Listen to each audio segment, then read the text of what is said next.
कभी सोचा है कि एक पत्थर और एक पौधे में असली फर्क क्या है? मतलब केमिकल लेवल पर ऐसा क्या है जो एक चीज को जिंदा और दूसरी को बेजान बनाता है? आज हम जीवन के इन्हीं बिल्डिंग ब्लॉक्स के अंदर छिपे हुए सीक्रेट्स को समझने की कोशिश करेंगे। तो चलिए अपनी पड़ताल शुरू करते हैं। सबसे पहले हम जीवन बनाने वाले बेसिक एलिमेंट्स की तुलना पृथ्वी के एलिमेंट्स से करेंगे। क्या ये सच है कि हम उसी मिट्टी से बने हैं जिस पर हम चलते हैं? देखते हैं। अच्छा, अब जरा इस पर गौर कीजिए। ये स्लाइड एक बहुत ही हैरान करने वाली बात बताती है। देखिए, पृथ्वी की ऊपरी परत और हमारे शरीर में तत्व तो लगभग वही है, लेकिन उनकी मात्रा में जमीन आसमान का फर्क है। पृथ्वी में कार्बन सिर्फ 0.03% है, लेकिन हमारे शरीर में पूरे 18.5%। ये तो बहुत ही बड़ा जंप है। तो सवाल यही उठता है, अगर हम बने उसी सामान से हैं जिससे ये धरती बनी है, तो फिर वो कौन सी चीज है जो हमें जिंदा बनाती है? यही वो पहेली है जिसे हम आज सुलझाने वाले हैं। तो साइंटिस्ट इस गुत्थी को सुलझाते कैसे हैं? वो बिल्कुल एक जासूस की तरह काम करते हैं। वो जिंदा टिश्यू को तोड़कर उसके अंदर के केमिकल कंपोनेंट्स की जांच करते हैं। अब ये प्रोसेस सुनने में थोड़ा मुश्किल लग सकता है, पर है बड़ा सीधा सा।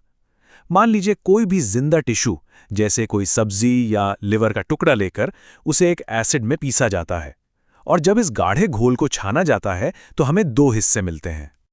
और ये रहे वो दो हिस्से। एक है एसिड सॉल्युबल पूल, जिसमें छोटे छोटे मॉलिक्यूल्स होते हैं, और दूसरा है एसिड इनसॉल्युबल फ्रैक्शन, जिसमें छिपे होते हैं जीवन के असली खिलाड़ी, यानी बड़े और कॉम्प्लेक्स मॉलिक्यूल्स। तो अब सवाल ये है कि उस एसिड इनसॉल्युबल हिस्से में आखिर मिलता क्या है? यहीं पर हमें मिलते हैं जीवन के वो 4 मास्टर मॉलिक्यूल्स जो हर जिंदा चीज की पहचान है। ये स्लाइड बड़ी दिलचस्प कहानी बताती है। देखिए, पानी को अगर एक तरफ रख दें तो किसी भी सेल का ज्यादातर हिस्सा सिर्फ कुछ ही तरह के बड़े मॉलिक्यूल से बना है। सेल का करीब 10 से 15% हिस्सा सिर्फ प्रोटीन है और 5 से 7% न्यूक्लिक एसिड। ये नंबर बहुत कुछ कहते हैं। तो इन बड़े मॉलिक्यूल्स के लिए खास नाम भी है, बायो मैक्रो मॉलिक्यूल्स। आसान भाषा में कहें तो यही वो मॉलिक्यूल्स हैं जो जीवन की पूरी मशीनरी और ढांचा बनाते हैं। ये हैं वो 4 मुख्य खिलाड़ी: प्रोटीन, पॉलीसैकेराइड, लिपिड और न्यूक्लिक एसिड। वैसे तो लिपिड भी बहुत जरूरी हैं, लेकिन आज हम जीवन के इस ब्लूप्रिंट को समझने के लिए बाकी 3 पर ज्यादा ध्यान देंगे। तो चलिए एक एक करके इनके बारे में जानते हैं। शुरुआत करते हैं प्रोटीन से। ये इन मास्टर मॉलिक्यूल्स में सबसे ज्यादा पाए जाने वाले और सबसे वर्सेटाइल हैं। आप इन्हें सेल का असली वर्कहॉर्स या कर्मयोगी कह सकते हैं। आसान शब्दों में समझें तो प्रोटीन अमीनो एसिड के लंबे धागे हैं, लेकिन उनकी असली ताकत उनके जटिल मुड़े हुए 3D शेप में है। यही शेप उन्हें सेल के अंदर हजारों अलग अलग काम करने की ताकत देता है। और ये करते क्या हैं? अरे क्या नहीं करते! कोलाजन बनकर हमारे शरीर को ढांचा देते हैं, इंसुलिन बनकर हार्मोन का काम करते हैं, और एंटीबॉडी बनकर बीमारियों से लड़ते हैं। इनके काम की लिस्ट तो लगभग अंतहीन है। और जब हम ढांचे की बात कर ही रहे हैं तो ये फैक्ट अपने आप में बहुत कुछ कहता है ना? इससे पता चलता है कि प्रोटीन हमारे शरीर के स्ट्रक्चर के लिए कितने ज्यादा जरूरी हैं। और ये स्लाइड सब कुछ साफ कर देती है। प्रोटीन का शेप ही उसका फंक्शन है। अगर ये 3D स्ट्रक्चर बिगड़ जाए तो प्रोटीन अपना काम कर ही नहीं सकता। ये बिल्कुल एक चाबी की तरह है, जिसका सही आकार ही ताला खोल सकता है। तो प्रोटीन की कहानी तो हो गई। चलिए अब आगे बढ़ते हैं और देखते हैं कि बाकी के मास्टर मॉलिक्यूल्स इस कहानी को कैसे पूरा करते हैं। अब आते हैं पॉलीसैकेराइड पर, जिन्हें हम आमतौर पर कार्बोहाइड्रेट्स कहते हैं।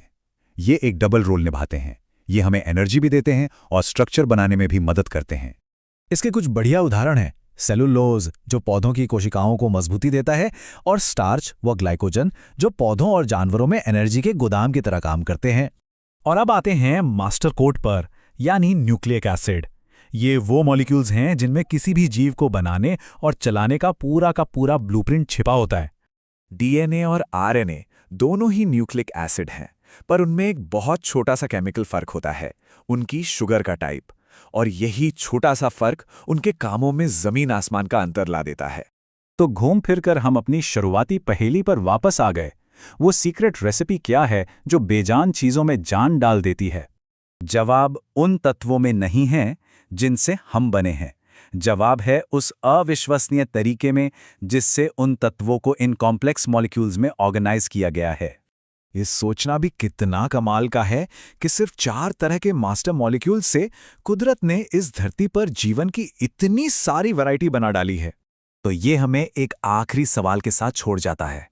अगर इन मॉलिक्यूल्स ने इतने बड़े राज खोले हैं, तो सोचिए कि हमारे इस केमिकल कोड में अभी और क्या-क्या खोजा जाना बाकी है।